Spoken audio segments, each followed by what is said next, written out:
Hello, it is I, Zachary Fenell, author, internet entrepreneur, the Cerebral Palsy Vigilante, back with you. Here, continuing my series where I introduce you or let you know better the people I mention in my Cerebral Palsy memoir, Off Balance. Today I'm with my older brother, Bill. So thank you for joining me. No problem. Now, admittedly, I just pretty much mentioned Bill in passing and off balance. So I guess to start, I would just ask you, Bill, in your own words, how would you kind of describe our relationship as brothers growing up? Like any typical set of brothers, you have things you have in common with each other and you have things you don't. You and Nick were closer in age, so you and Nick did a lot more together, which is understandable. You're only a year apart. And then we had our own stuff that we would always all do, whether it be sports or wrestling. And then, there'd be other stuff that you and Nick would do. You guys also shared a room, Yeah. and I didn't. So in that terms, it's just a typical brother to brother relationship. Which kind of gets to some of what I was going to ask about was with Nick, as you watched that video I did with Nick, did the Mm-hmm. same thing with Nick, and he mentioned that too, the room sharing, which is something I hadn't thought of before, but that makes a lot of sense. One of the things we had in common was we both liked wrestling and watched wrestling and uh, sports, both more into sports than Nick is. And but yeah, so basically overall, you would pretty much say my cerebral palsy was not really a factor at all. It was just just a part of who I am, and it was accommodated as as needed. Yeah, I mean, it doesn't affect anything. I mean, it doesn't change the type of person that anyone is. So didn't change any or affect any relationship that we would have as brothers. In accommodating it, I don't, can't think of specific examples where we couldn't do something because of it. We always did whatever we had to do, regardless of anything. You still played catch in the front yard with us. You still played basketball in the backyard with everyone, so it didn't affect anything there. So, it was, it didn't affect any relationship, as brothers, and it didn't stop us from doing anything we had in common.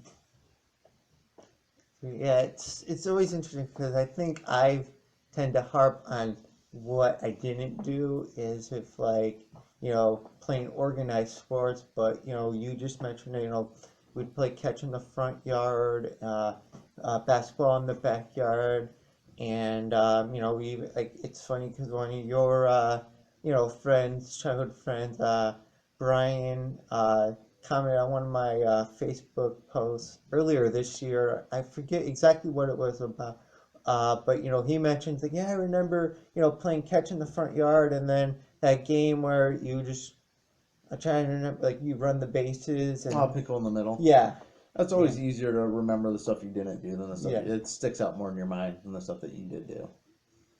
All right, and then I guess you have read Off Balance. I know that was Mm-hmm. a while ago now, but is there anything that from reading it that stuck with you? Oh, I just think the thing that stuck with me the most was that how different everyone's experience in going through uh, middle school, high school is, especially when it comes to social interactions and social groups and stuff. Um, where not that you had any issues, I think, but I think you felt more pressure in a lot of situations, or from your book, you felt, I don't want to say more of an outcast, but more of an outsider than I think I ever felt going through middle school or high school. So it's just the differing ways that internally that you went through everything compared to anything I had gone through or anything. So that would be the main takeaway that I at the time never had really probably thought about. And if there was final question, and then if you have any additional comments, you can add those. Uh, you mentioned just kind of like it was, obviously, different for you. So, if you were to write a memoir about your experiences as a teenager and growing up, what would be the title, and what would be the main core part of the story? The title would probably be The Boring Life.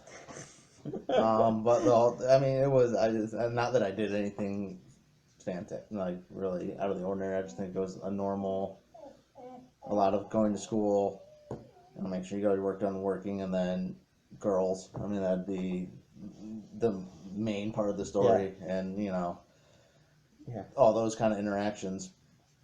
And that's, like that's nothing spectacular or crazy or out of this world. So it'd probably be called The Boring Life. So, Yeah.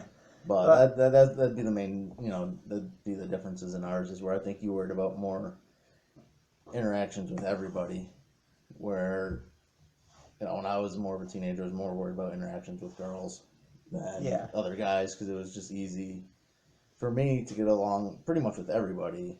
But then, I didn't have that thought in my head that you would have.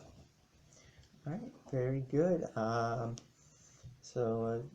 Thank you again No for problem. joining. Is there any final comments you want to make, or? None that I can think of. All right. Well, and thank you for joining me one last time. Then thank you all for watching this. I hope maybe you got something out of it. Maybe these videos will encourage you to have some of these type of conversations with friends and family in your life. That would be really cool if that could do that. So again, thank you for watching, and until next time.